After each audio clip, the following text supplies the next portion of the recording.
श्रावण मासर द्वितीय सोमवार पाई भद्रक जिला बाबा आखंडलमणि पीठरे जल लगी करिवे काउडिया माने।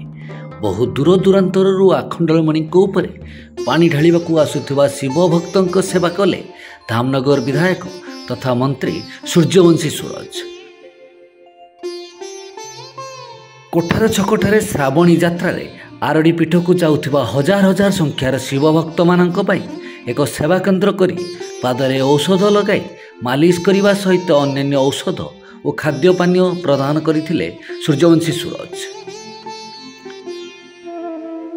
श्रावण मासर प्रति सप्ताहर रविवार रु सोमवार 2 दिन पर रास्तार जाउथिबा हजार हजार संख्यार काउडिया मानक पाई एही सेवा उपलब्ध हेबो बोली विधायक कहिसेंति। धामनगर विधायकों एभली प्रयास को काउडिया भाई माने प्रशंसा करने सह विभिन्न महलर प्रशंसा करा जाउछि।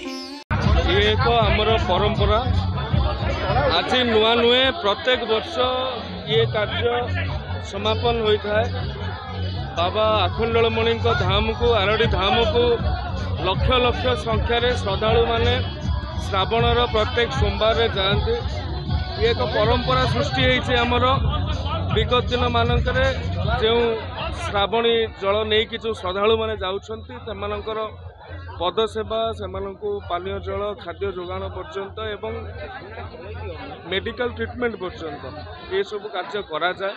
तेणु एथर प्रथम सोमवार मुझे जोग दे पार नथिली, द्वितीय सोमवार जोग दे निजको अत्यंत कृतार्थ और भाग्यवान मन करुछि। रिपोर्ट तदंत न्यूज।